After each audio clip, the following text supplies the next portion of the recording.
Hello and welcome to Blythe Business News. Today I'm joined by Tim Harrison, who is Managing Director of Ionic Rare Earths.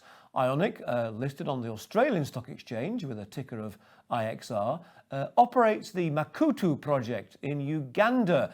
Makuutu is a source of ionic clays which hold the rare earths needed for electric vehicles, wind turbines and the green revolution in general. Tim, welcome back on the programme. You've recently released the definitive feasibility study for the Makuutu, am I saying that correctly? The Makuutu Rare Earths project. Tell us a bit about the results of stage one of the study and what they mean for the future development. Hi Tim, thanks for having me back. We announced the stage one DFS results earlier this week, indicating a 35-year project life. And this importantly represents the first proposed development at Makuutu. So we expect the ability to expand the asset long beyond that.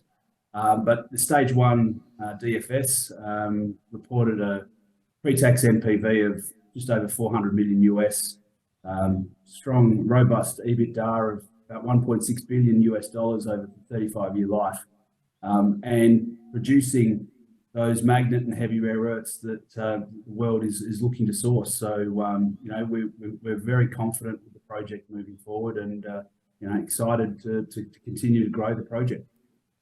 So a very good set of data coming out of that, but I don't want to sound picky, Tim, but tell us more. I mean, you've got significant upside potential beyond what you've already now established, haven't you? So tell us about the upside potential. What does further development look like? What will expansion possibly look like at Makuutu? That's right. So the first tenement that we're applying for the mining license over at Makuutu is one of 6. So beyond what we've defined, there's another 5 tenements that will progress to mining license applications over the next few years. So this initial feasibility study, DFS, stage 1 is on the central license at Makuutu, providing that 35 years. Beyond that, we're going to do additional drilling to progress those other tenements towards supporting their own independent feasibility studies, which are required to support mining license applications.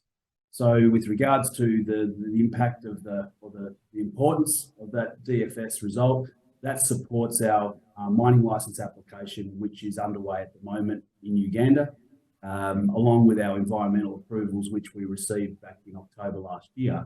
We're now really well positioned to receive that mining license application and getting that approved. What we expect will be the second quarter of this year. We are looking at doing a demonstration plant in Makuutu in Uganda, again around de-risking the project and helping us to look at optimization of the project and the ability to produce mixed rare earth carbonate products free of radionuclides that we can start to work with our potential supply chain partners on. Okay, so the first mining license, we're looking like we're going to have that in the next quarter, I guess. Yeah, we were hoping to have that secured in the first quarter of this year. However, we're experiencing a couple of delays within Uganda. We're in constant dialogue with our stakeholders and the Ugandan government and the DGSM there. And so we're expecting to have that mining license awarded in the second quarter. It looks like Makuutu will be able to support Western supply chains with rare earths. So what can you tell us about that?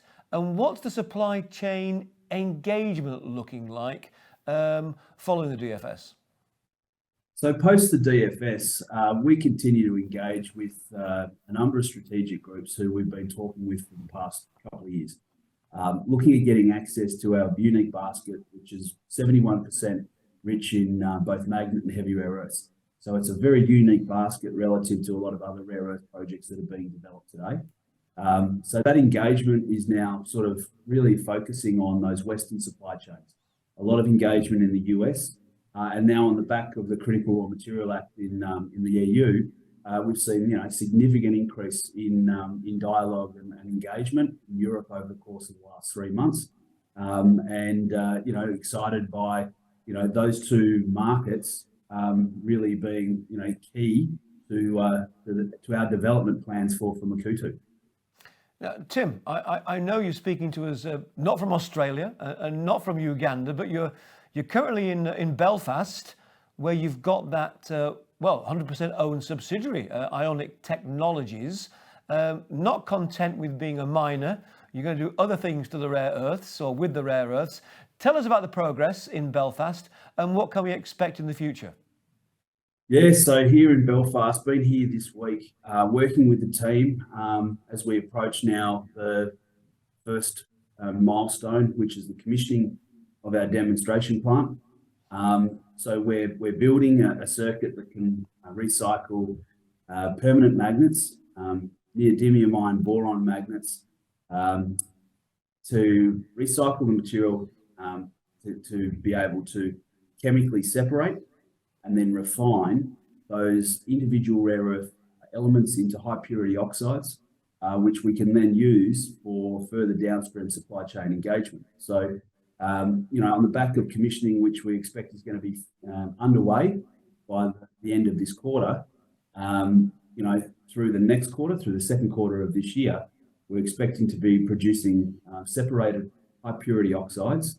Very excited by the progress that the team has made here in Belfast over the course of the last few months. It's very, very positive to see. Well, good news on all fronts there, Tim. Thanks for joining us. That was Tim Harrison, Managing Director of Ionic Rare Earths, joining us from Belfast. As I said at the top of the show, Ionic preparing to mine rare earths in Uganda, but also recycling in Belfast. That's it for this edition from Blythe Ray Business News. Thanks for watching.